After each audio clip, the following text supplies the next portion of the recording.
చీమ చిటుక్కుమంటే ఏ చీమ ఎక్కడి నుంచి వచ్చింది, ఏ దేశం నుండి వచ్చింది, ఎలాంటి గాలిలో వచ్చింది, ఏ ఏ చీమలతో ఫ్రెండ్షిప్ ఉంది అనేంతటి సమాచారం సేకరించగలిగిన అతిపెద్ద నిఘా వ్యవస్థ అమెరికన్ సిఐఏ అంటే దాని కళ్ళెదురుగుండానే ఒకడు నేరుగా తుపాకీ తీసుకుని వచ్చి ఏకంగా ట్రంప్నే కాల్చబోతే ఆ అదృష్టవశాత్తు బతికిపోయినటువంటి ట్రంప్ ఉదంతంలో కొత్త కొత్త కోణాలు వెలుగులోకి వస్తున్నాయి. ఇవాల్టి వరకు వాడెవడు ఎందుకు చేశాడు అన్నటువంటిది తేల్చలేకపోయారు. పేరు తేల్చారు, ఎక్కడ ఉంటాడో తేల్చారు, అడ్రస్ తేల్చారు, కానీ వాడి ఇంటెన్షన్ ఏంటి అన్నది తేల్చలేకపోయారు. అలాగే వాడి వెనకాల బ్యాక్గ్రౌండ్ ఏంటి అన్నది తేల్చలేకపోయారు. ఇది ఒక ఆస్పెక్ట్. రేపు మాపో క్లోజ్ చేస్తారేమో, ఏమని వాడికి తుపాకీ నేర్చుకోవాలనుకున్నాడు, ఆ నేర్చుకున్నప్పుడు ఫెయిల్ అయ్యాడు మొదట్లో, ఇప్పుడు తర్వాత వేరే వాళ్ళ దగ్గర నేర్చుకున్నాడు, అది ట్రైల్ వేయడానికి ట్రంప్ మీద చేశాడని రేపు మాపో కేసు క్లోజ్ చేసినా ఆశ్చర్యపోనక్కర్లేదు. వాడు పోయాడు కాబట్టి, ఇంకా వాడి తరపున వాదించేవాడు కూడా ఎవరు లేడు కాబట్టి కేసు క్లోజ్ చేసినా ఆశ్చర్యపోనక్కర్లేదు. ఇప్పుడు చూస్తే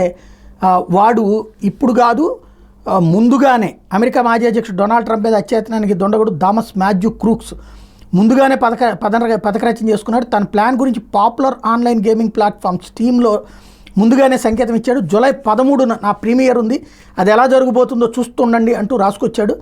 అయితే ఈ పోస్ట్ నకిలీదని కూడా చెప్తున్నారు. మరోవైపు ట్రంప్ మీద అత్యయత్నానికి సీక్రెట్ ఏజెంట్ల వైఫల్యమే కారణం అంటూ FBI విచారణలో ప్రాథమికంగా తేలిందంటారు. క్రూక్స్ని సీక్రెట్ సర్వీస్ ఏజెంట్లు 20 నిమిషాల ముందే గమనించారని, కానీ అతన్ని కాల్చకుండా చూస్తూ ఊరుకున్నారని తేలింది.